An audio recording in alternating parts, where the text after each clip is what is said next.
Next question to কৈছে if HCF of two numbers is 2 and their product is 120 then their LCM is option A 60, option B 12, option C 2 and option D 10. ইয়াৰ আগৰ কোৱেশ্চনটো যেটো আমি discuss কৰিছিলৱে যে কি হয় দুটা নম্বৰৰ প্ৰডাক্ট সদায় নম্বৰ দুটাৰ HCF আৰু LCM ৰ প্ৰডাক্টৰ সমান হয় এতিয়া এই কোৱেশ্চনটোত আমাক কি কৈছে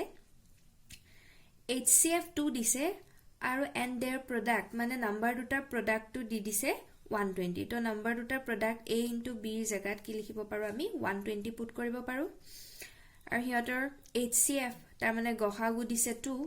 আৰু LCM তো আমি নাজানো লহাগুটো উলিয়াব লাগে তো ইয়াৰ পৰা 2 টু যদি এফালে লৈ আহো কি হৈ যাব ডিভাইড হৈ যাব গতিকে আমি LCM তো কি পাম 2 ৰে 120 ক ডিভাইড কৰি দিলে 60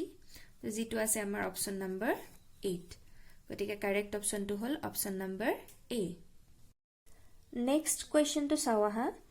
If alpha and beta are zeros of the polynomial x square minus p into x plus 1 plus c such that alpha plus 1 into beta plus 1 equals 0, then the value of c is option A 1, option B minus 1, option C 0 and option D 2. Ama question dia polynomial to hol etu. To yat ami jodi prothom bracket uthao ki hobo sao? Multiply ho gole px or minus a plus a minus p plus c hoine to etia x square minus px or x na thaka term kita so c to jehetu plus ase moi agot likhi disu c minus p kori disu thik ase ne to etia etu dekhibole ax square plus bx plus c enekwa hoise hoine c er jagat amar ki ase c minus p thik ase এতিয়া আমাক কি কৈছে ইহতৰ 0 কেটা আলফা আৰু beta বুলি কৈ দিছে এতিয়া সোৱা এই পলিনোমিয়ালটোৰ কাৰণে a এৰ ভ্যালু কি হয় x স্কয়াৰৰ সহগ তো ইয়াত একো নাই মানে 1 আছে b এৰ ভ্যালু x ৰ সহগ তাৰ মানে কি -p আৰু c এৰ ভ্যালু কি হ'ব c - p এটো কালি বুজাইছিলো মই তাৰ পিছত ইহতৰ 0 কেটা দিছে আলফা আৰু বিটা তো আমি কি জানো 0 কেটা প্লাস কৰিলে আলফা প্লাস বিটা কৰিলে কি হয় -b/a হয় তো ইয়াত যদি ভ্যালু পুট কৰো -b এৰ ভ্যালুটো কি -p আৰু a এৰ ভ্যালু হল 1 ইয়াৰ পৰা আমি কি পাম alpha plus beta equal to -a plus p হৈ যাব 1 to একো দৰকাৰি নাই লিখাৰ হয়নে আৰু alpha into beta 0 কেটাৰ প্ৰডাক্ট সদায় কি হয় c by a তো ইয়াত c মানে কি c minus p আৰু a মানে 1 গতিকে ইয়াৰ পৰা alpha into beta কি পোৱা যাব c minus p হয়নে তাৰ পিছত সো আমাক এটা কন্ডিশন দিয়া আছে কন্ডিশনটো হল alpha plus 1 into beta plus 1 equal 0 এতিয়া একেটা যদি মাল্টিপ্লাই কৰি দিয়া হয় তেতিয়া কি হ'ব ফাৰ্স্ট আলফা ৰে বিটা প্লাস 1 ক মাল্টিপ্লাই কৰিব লাগিব মই যিমান পাৰো একদম কমপ্লিট স্টেপ কেটা কৰি দেখাবলে চাই আছো দে প্লাস 1 ৰে বিটা প্লাস 1 ক মাল্টিপ্লাই কৰিব লাগিব ইকুৱেল টু 0 এটো স্কিপ কৰিব পাৰি কিন্তু মই যিমান পাৰো ভাঙি দেখাই দিবলে ট্ৰাই কৰিছো যাৰ কাৰণে ম্যাথছ টো অলপ দিগদাৰ পাই জুন সকলে তো তেওঁলোকৰ কাৰণে মই ইমান ইজিকে কৰিবলৈ চাইছো alpha into beta হৈ যাব প্লাস alpha into 1 কৰিলে alpha প্লাস beta into 1 কৰিলে beta plus 1 into 1 1 equal to 0 এতিয়া so alpha into beta value তো আমি কি পাইছো c minus p হয় তো আমি পুট কৰি দিব পাৰো প্লাস এটো আহিল alpha plus beta তো ইয়াৰ ভ্যালু তো কি পাই আছো p তো হেতু পুট কৰি দিলো আৰু কি আছে plus 1 equal to 0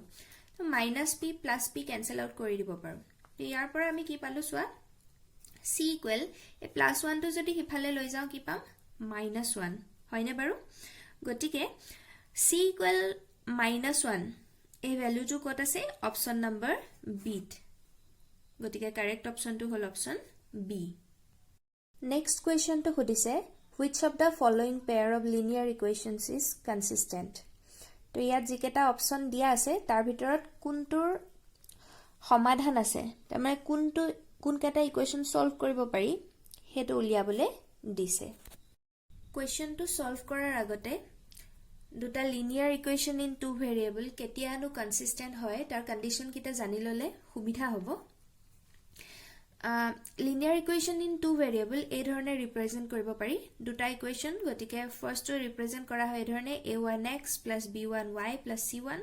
= 0 আৰু সেকেন্ডটো ৰিপ্ৰেজেন্ট কৰিব পাৰি a2x + b2y + c2 = 0 এতিয়া ইয়াৰ কনসিস্টেন্ট হোৱাৰ কন্ডিশন কিটা হ'ল যদি a1/a2 not equal to b1/b2 হয় তেতিয়া হলে ইকুৱেশ্যন কেটা সদায় কনসিস্টেন্ট হয় আৰু ইহঁতৰ মাত্ৰ এটা সলিউশন থাকে আৰু যদি a1/a2 = b1/b2 = c1/c2 এ গুটে কেটা সমান হয় তেতিয়া হলে তেতিয়া কনসিস্টেন্ট হয় ইকুৱেশ্যন কেটা আৰু ইহঁতৰ মেনি সলিউশন থাকে আৰু যদি a1/a2 = b1/b2 কিন্তু not equal to c1/c2 তেতিয়া হলে ইকুৱেশ্যন কেটা ইনকনসিস্টেন্ট তাৰ মানে হিহঁতৰ কোনো সলিউশন না থাকে তো আমাক যি কেটা ইকুৱেশ্যন দিয়া আছে তাৰ পৰা আমি a1/a2 b1/b2 আৰু c1/c2 এই ফ্ৰেকশন কেটা উলিয়াই পেলে চাব লাগিব তাৰ পিছত হে আমি গম পাম কনসিস্টেন্ট হয় নে নহয় যদি ফাৰ্স্ট কন্ডিশন দুটাত পৰি যায় ইহঁতৰ ভিতৰত যিকোনো এটা কন্ডিশন হলে হ'ব তেতিয়া কনসিস্টেন্ট হ'ব আৰু যদি এটুত পৰে তেতিয়া হলে ইনকনসিস্টেন্ট তো আমি চাব লাগিব ফাৰ্স্ট দুটাৰ ভিতৰত কোনটো ইকুৱেশ্যন পৰি আছে আমাৰ অপচন 8 এই দুটা ইকুৱেশ্যন দিছে তো ইয়াত ফাৰ্স্ট ইকুৱেশ্যনটো ঠিকই আছে বাৰু কিন্তু সেকেন্ড ইকুৱেশ্যনটো চোৱা x টাৰ্মটো ৰাইট সাইডত আছে তো আমি লেফটত আনি লিখি লওঁ লেফটত আনিলে কি হ'ব -8x + 10y + 20 = 0 তো আমি দুইটা ইকুৱেশ্যনৰ পৰা a1 a2 b1 b2 আৰু c1 c2 ইহঁতৰ ভ্যালু কিটা কি হয় আমি চাই লওঁ তো ফাৰ্স্ট ইকুৱেশ্যনটোৰ কাৰণে a1 হল x ৰ সহগ তাৰ মানে 4 b1 হল y ৰ সহগ যেটো আছে -5 আৰু c1 xy নাথাকা টাৰ্ম যেটো হল -12 হয়নে ঠিক তেনেকে সেকেন্ড ইকুৱেশ্যনটোৰ কাৰণে a1 -8 b এটো a2 হ'ব আৰু b2 হল 10 আৰু c2 হল 20 ঠিক আছে তো আমি এটা কি কৰিব লাগিব ৰেশিও কিটা চাব লাগিব a1/a2 a1/a2 কৰিলে কি হ'ব 4 a2 হল -8 তো ইহঁতক যদি আমি ক্যান্সেল আউট কৰো -1/2 হ'ব ঠিক একেদৰে b1/b2 উলিয়াই চাম b1 -5 b2 হল 10 তো একেটাও আমি ক্যান্সেল আউট কৰিলে কি হ'ব -1/2 আৰু লাষ্ট c1/c2 যদি কৰো -12/20 এটাক 4 ৰে ক্যান্সেল কৰিব পাৰি 4 3 গুণ 12 আৰু 4 5 গুণ 20 তো আমি কি পালো -3/5 হয়নে তো আমি যদি ইহঁতৰ ফ্ৰেকশন কিটা চাও কি দেখা গৈছে a1/a2 আৰু b1/b2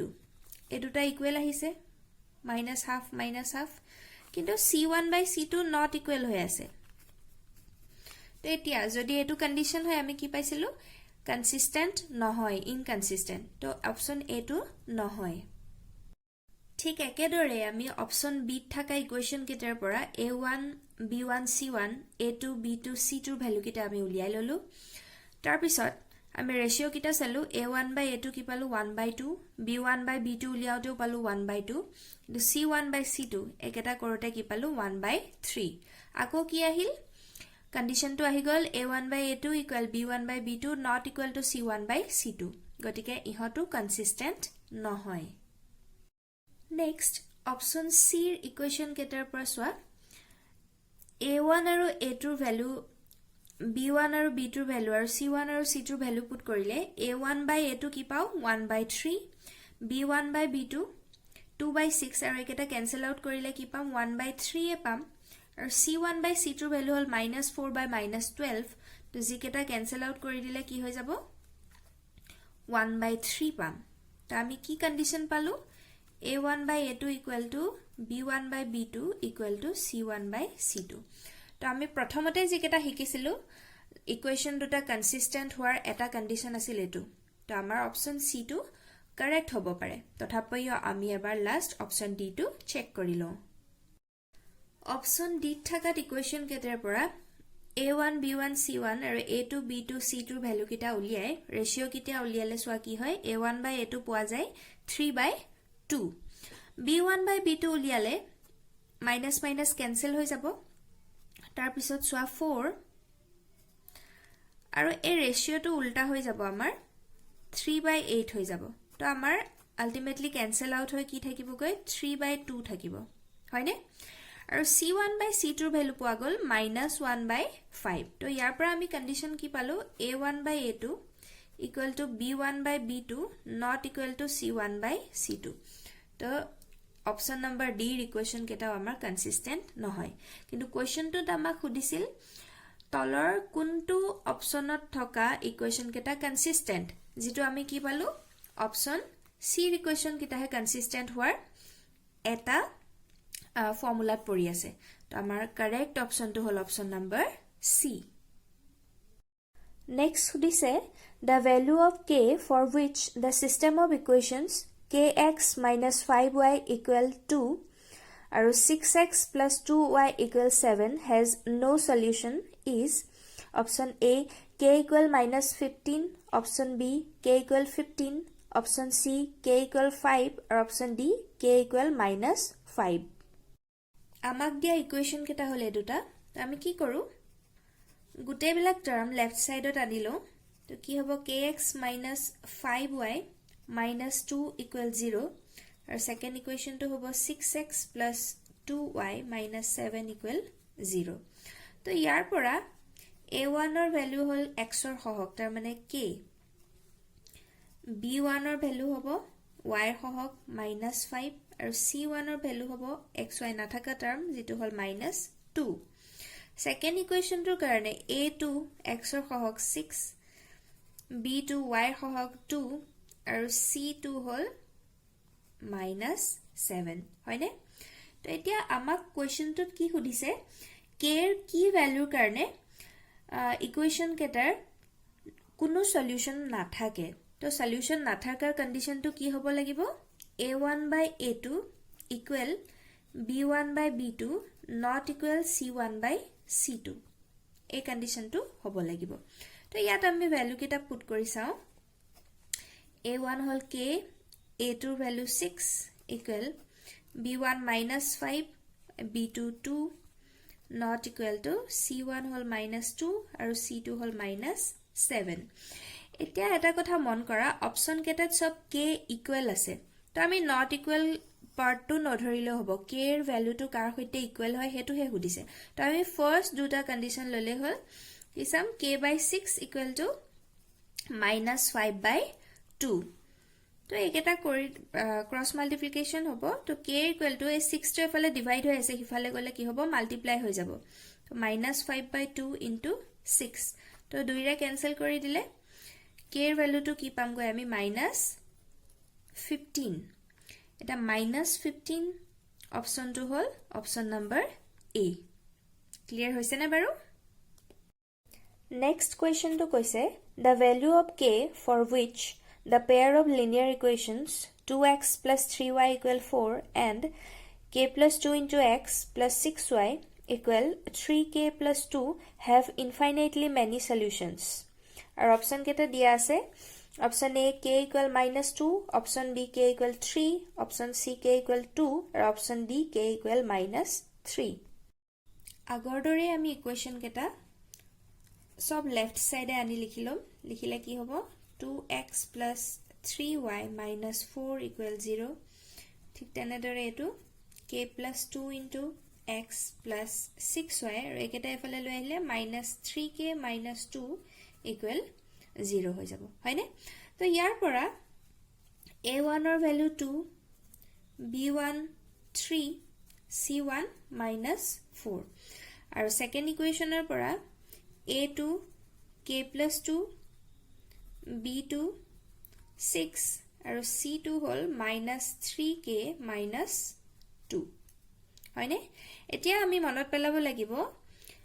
ইনফাইনাইটলি মেনি সলিউশন থাকাৰ কন্ডিশনটো কি আছিল বাৰু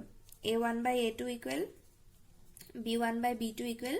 c1 by c2 এই কন্ডিশনটো ফুলফিল কৰিলে ইনফাইনাইটলি মেনি সলিউশনস থাকে তো ইয়াতে আমি ভ্যালু কিটা পুট কৰিম a1 আছিল 2 a2 k + 2 equal b1 3 b2 6 c1 - 4 আৰু c2 - 3k - 2 হয়নে তো এই যে আমি কন্ডিশনটো পালো ইয়াৰ পৰা যিকোনো দুটা ইউজ কৰিলে হ'ল তো আমি ফাৰ্স্ট দুটাকে ইউজ কৰো একেটা ইউজ কৰিলে সোৱা কি হ'ব 2 by k + 2 equal to 3 by 6 আমি এটো ক্যান্সেল আউট কৰি দিলে কি হৈ যাব 1 by 2 পাম এতিয়া যদি আমি ক্ৰস মাল্টিপ্লিকেশন কৰো তাৰ মানে k + 2 লগত 1 মাল্টিপ্লাই কৰিব লাগিব এই ধৰণে কৰে ক্ৰস মাল্টিপ্লিকেশন তো k + 2 equal to 2 into 2 কি হৈ যাব 4 তো ইয়াৰ পৰা k এৰ ভ্যালু কি পাম 2 to হিফালে গলে মাইনাস হৈ যাব তো 4 - 2 equal to 2 গতিকে কারেক্ট অপশন তো কোনটো অপশন সি